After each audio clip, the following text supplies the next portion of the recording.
Seguimos agora a um novo episódio do quadro que trata das questões jurídicas do meio rural. Na semana passada, o advogado Pedro Putini Mendes destacou quais as cláusulas obrigatórias de um contrato de arrendamento ou parceria rural. Hoje vamos mostrar as diferenças na lei para os prazos mínimos de arrendamento e parceria, que variam de acordo com o tamanho da atividade contratada e de alguns outros critérios. Vamos conferir? Saudações, Pedro.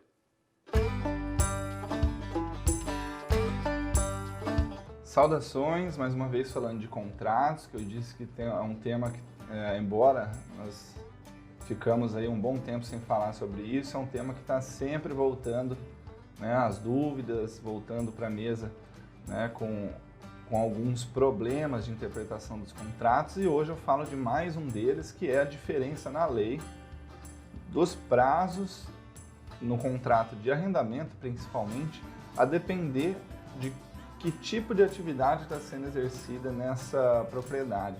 Uma diferença na lei entre pecuária de pequeno, médio e grande porte. Então, vamos lá.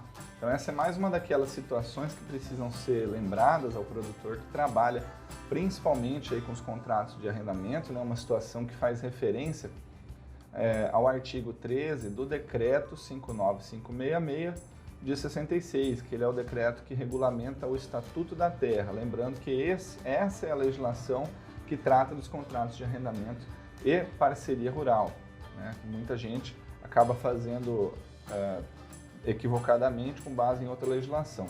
Bom, esse decreto ele diz o seguinte: para esses prazos mínimos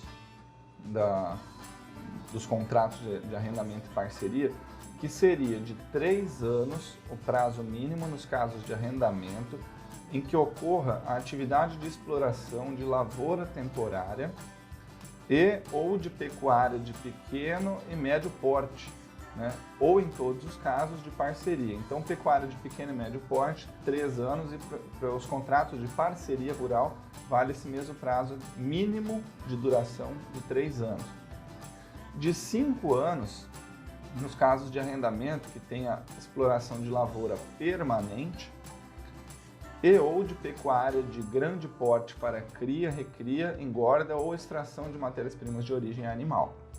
E de 7 anos seriam os casos em que ocorra atividade de exploração florestal. Bom, então vamos dar um enfoque hoje aqui na pecuária, né, que tem essa diferença de 3 e de 5 anos para a duração mínima de um contrato de arrendamento. Qual que é a interpretação da lei para pecuária de pequeno, médio e grande porte? Isso é curioso porque, embora até o próprio dicionário trate da definição de pecuária associada a gado, para fins legais, a pecuária não é só bovina, né? Eu explico fazendo uso de um entendimento da terceira turma do Superior Tribunal de Justiça, o STJ, que foi publicado em 1º de junho de 2016, com voto de relatoria do ministro relator João Otávio de Noronha, que é o recurso especial 133-6293 do Rio Grande do Sul. Nesse julgamento, o voto do ministro, ele afirma o seguinte: melhor se adotar o entendimento de que o porte do rebanho é suficiente para caracterizar-se a atividade pecuária exercida de pequeno, médio ou grande porte. Agora, para terminar de solucionar esse problema, eu tenho que fazer o uso dos livros, né? Vamos para a obra que se chama Contratos de Arrendamento Rural, da Maria Helena Bezerra.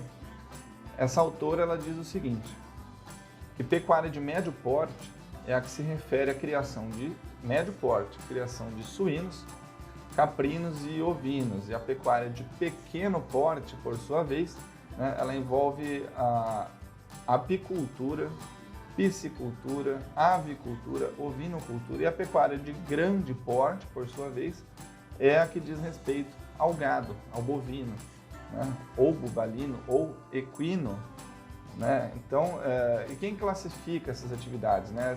Esse entendimento, eu puxei o auxílio dos livros aqui, mas esse entendimento ele vem de uma classificação do INCRA, né? Então, muito bem lembrado por esse livro, mas estamos falando da instrução especial número 5A, de 6 de junho de 1973 do INCRA, E vejamos a tabela que eu vou mostrar agora, que faz parte do anexo 2 dessa instrução normativa. Então, essa tabela é quem diz, olha lá, no item D1, que é de médio porte, ovinos, suínos, caprinos, e de grande porte os demais, né? Bovinos, bufalinos, equinos, enfim. Então, podem surgir inúmeras outras dúvidas a respeito desse assunto, né? Como por exemplo, e quando tem mais de uma atividade nessa mesma área, né? Qual que é a resposta? A resposta é que se considera o período da atividade de maior prazo, né? Por exemplo, imagina que tenha ILPF, ou IPF, Integração Pecuária-Floresta, aí vai ter que ser considerado o prazo da atividade florestal. O contrato de arrendamento, neste caso, teria que ter no mínimo 7 anos. Né? E se nesse caso tem ovinos e também tem gado, onde o primeiro é 3 anos e o segundo é 5, teria que ser, neste caso, o do maior prazo, de 5 anos. E tem mais, né?